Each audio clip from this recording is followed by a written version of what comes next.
Latest primary election night in Western Washington. The first results from voters dropped about 2 hours ago. Remember, this is a top two primary. That means the two candidates with the most votes will advance to the general election in November, regardless of party. Thanks for joining us for King 5 News at 10. I'm Greg Copeland. We have team coverage for you tonight as we track some of the top races. King 5's Connor Board and King 5's Jim Nelson are tracking the races for mayor in both Seattle and Tacoma. We're going to begin in Seattle. Katie Wilson and Mayor Bruce Harrell are getting the most votes in this race tonight, and both appear to be moving on to the November election. Let's go live now to Jim with reaction from the candidates. Jim. Yeah, Greg, both Wilson and Harrell feel good about where things stand at this point. At least that's the tone I got from speaking with each of them tonight. However, it's a brief celebration because they both acknowledged that they're likely in for a very tight race come November. We stopped by both of their watch parties tonight, where the candidates were met with cheers and support. The Wilson event felt a bit more celebratory, given the fact she's a political newcomer and challenging the incumbent. And to that point, Harrell's time in office has been a central part of this campaign. Opponents have criticized his work while Harrell stands by it. And it sure sounds like that will continue into the general election. You know, the data sort of speaks for itself in terms of what we're doing in Seattle, but people want some change. They want to see the energy. They want to know we're on the right trajectory. And, you know, while I'm running the city, it's sort of hard to, I say we don't take victory laps. So we'll keep doing the work and be victorious in November. Bruce Harrell is doing a bad job. Right? Rents, housing costs are through the roof. We're going to fight to bring them down. Homelessness is out of control. We are going to bring people inside. This city is unaffordable. We are going to fight so that working families can afford to live here.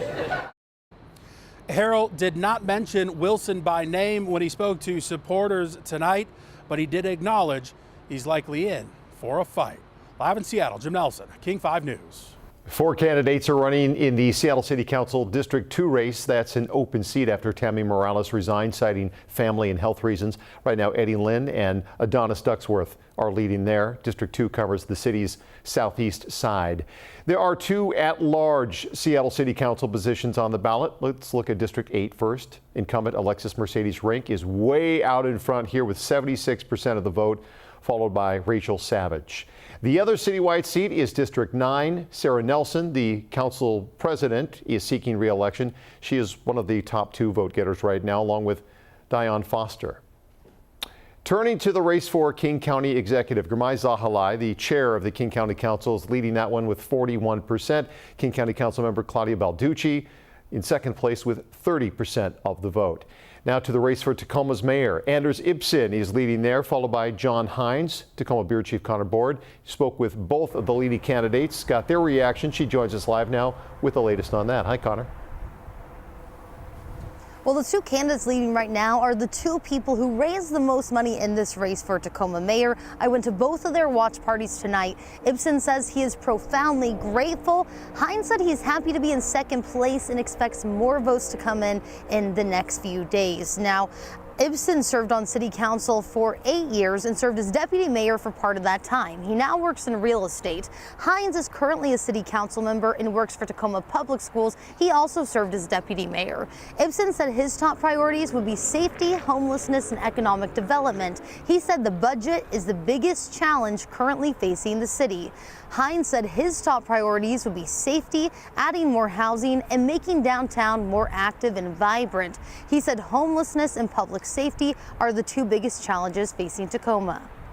Well, we have to pay for the things that people value. We have to keep people safe. We have to get a handle on the homelessness issues, just keeping our city clean, attractive, vibrant, conducive to investment, and being forward thinking so that we can put out fires, both literally as well as figuratively, but also thinking longer term and being as creative as possible. Continuing to, as we talked before about, making sure we have enough police officers, and then beyond that, kind of building on our alternative response models. And then for homelessness, it's continuing to find shelter, housing services for people, and kind of working with my colleagues to identify funding for those sources.